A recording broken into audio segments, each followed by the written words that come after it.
It's an alarming move.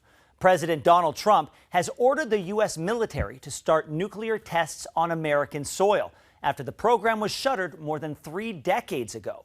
It started, as it often does, with a social media post. The president was on the way to meet the Chinese president when he wrote this: "The United States has more nuclear weapons than any other country." Quick fact check here: Russia does have a slightly larger nuclear stockpile than the U.S. He continued posting: "This was accomplished, including a complete update and renovation of existing weapons during my first term in office." However, there were not any nuclear weapon updates during the president's first term. And about the status of 2 other nuclear countries, Trump wrote, "Russia is second, and China is a distant third, but will be even within 5 years. Because of other countries' testing programs, I have instructed the Department of War to start testing our nuclear weapons on an equal basis. That process will begin immediately." As far as testing, no country other than North Korea has tested nuclear weapons since the 1990s. Russia does, however, flex its potential nuclear arsenal. President Vladimir Putin's latest boast is a nuclear-capable weapon that arms controls experts say breaks the mold. Russia calls this Poseidon. Launched from a submarine like a torpedo, it can reportedly loiter as an underwater drone before attacking and triggering a radioactive tsunami. This on the heels of another Russian claim: successful testing of a new nuclear-capable cruise missile designed to potentially evade missile defenses. Although neither of those test claims has been proven to the outside world, and there are several hurdles to the Pentagon following Trump's orders, the question remains: does all this posturing signal the start of a global arms race? Joining us now is Donald Trump's former national security advisor and now one of his most outspoken critics, John Bolton. Sir, thank you very much for your time today. Glad to be with you. Thanks for having me. So tell us, what was your initial reaction when you saw the president's post ordering the U.S. resuming nuclear testing? Well, it was unexpected and typical Trump style, not telling anybody, apparently not consulting with Congress, not entirely clear what prompted him to do it. But I will say that this subject of testing for the United States is one that has been under discussion for quite some time for a number of very legitimate reasons.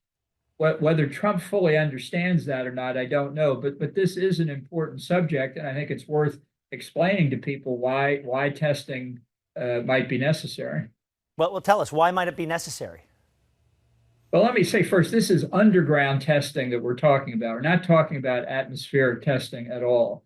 And the reason is that for the American nuclear deterrent to be effective, in other words, to protect us, to deter our adversaries, to protect our allies as well, we have to be sure that the nuclear arsenal is both safe and reliable, so that our adversaries know that it's a very real consequence for them, that the nuclear capability is real and functioning, and we want it to be safe so that there are no inadvertent detonations. As somebody once said to me, it's like having 5,000 cars in a parking lot. When you turn the ignition on the cars, they have to work the first time, and they better not ignite before you're ready to turn the ignition.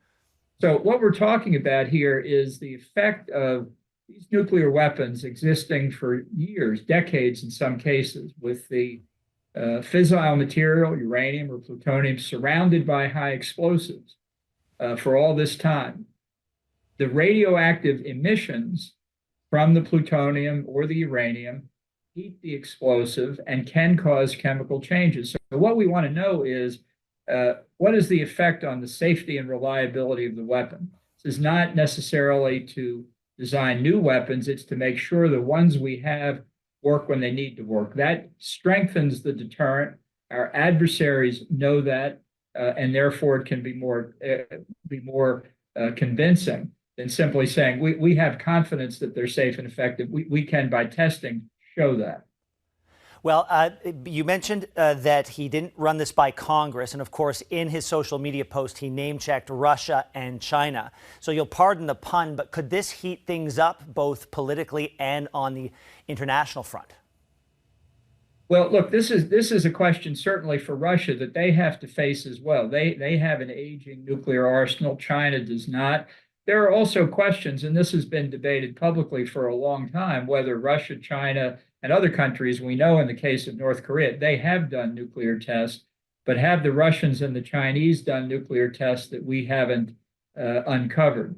As I say, that's a subject of debate. But I think the legitimate purpose for the U.S. here is to make sure that the quality of the deterrent remains high, so that it has the desired effect. Nobody's talking about wanting to use nuclear weapons. The whole point of the deterrent and our adversaries' knowledge of and worry about the deterrent can be verified. Mr. Bolton, he posted this as he was heading to meet with the Chinese president. You've worked closely with Donald Trump before. What do you make of the timing? It could be significant, or it could be the thought popped into his head. I mean, that's the honest truth. We used to learn during the day sometimes by friends in other countries calling and saying, "Hey, your president just tweeted thus and such. What do you think of that?" To which my reaction was often, "What did he say?" Well, the world is different than it was 30 years ago when the U.S. stopped making these tests. What hurdles are in the way in order for you to fully realize these underground nuclear tests? Well, these would have to be well prepared. There's no question about it. This isn't going to happen tomorrow in any responsible way. The real issue here is, when we stop testing, we believe that we could do a lot to simulate testing in computer models, very sophisticated experiments. We've got incredibly sophisticated capabilities to do that, to simulate the effect of the aging process and a variety of other things.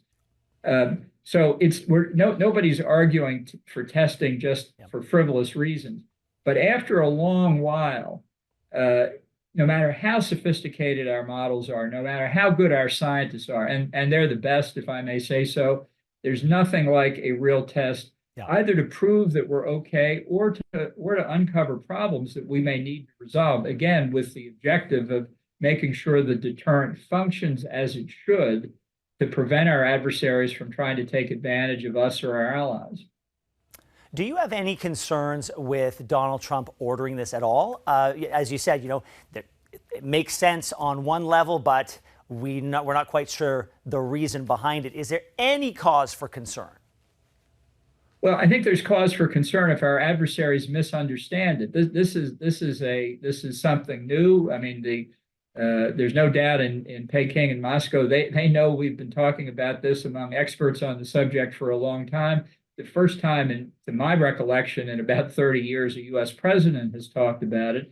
I think Trump would strengthen his own hand, frankly, if he'd engage in some quiet consultations on a bipartisan basis in the House and the Senate, have some quiet conversations with allies.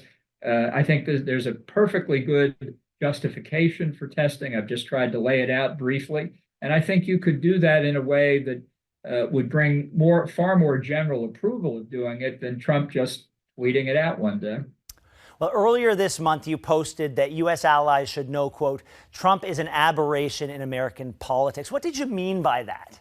Well, there's nobody who's even vaguely resembled him throughout our history, and I'm hoping there never will be again. And I think the importance of that point, if I may say so, is that people should remember Trump will come to an end here at the end of his second term. He as much as admitted that finally earlier this week, saying it's pretty clear the Constitution prevents a third term. I think it's abundantly clear that's what the Constitution says, but Trump's acknowledging it. So I understand the disruption that Trump causes for us and for allies. You know the trade issues, the tariff issues now that he's created between the U.S. and Canada.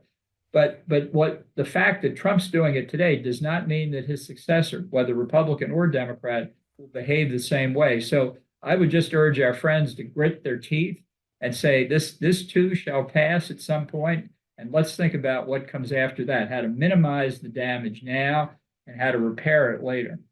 So if I'm reading between the lines, you're not holding out a lot of hope for the longevity of the MAGA movement, because so much of what Donald Trump does is on instinct. But there are acolytes, young people coming up who emulate him, admire him, and they are teaching themselves to be like him.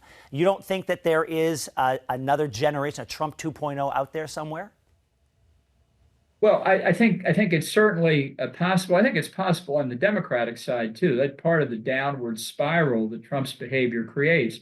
But I also think that the MAGA coalition is so diverse that it doesn't hold together with anybody else other than Trump. There's no philosophy behind it.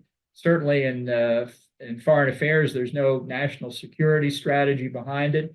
And I think as more and more people appreciate Trump is now a lame duck president, that his influence over politics beyond his second term in office will diminish.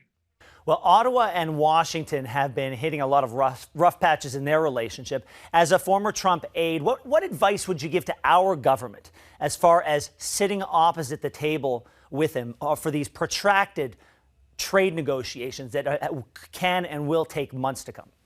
Well, I think if you look at the example of China, which has very successfully again this week backed Trump off the latest crisis he created, as one newspaper here put it, Trump resolves crisis he created.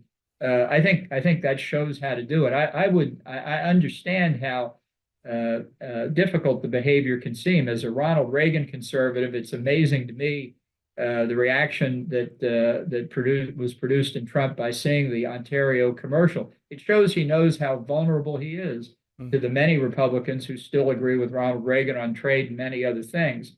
So it's not a question of retaliating for his behavior. It's an approach that I think actually Prime Minister Carney's not doing too badly on.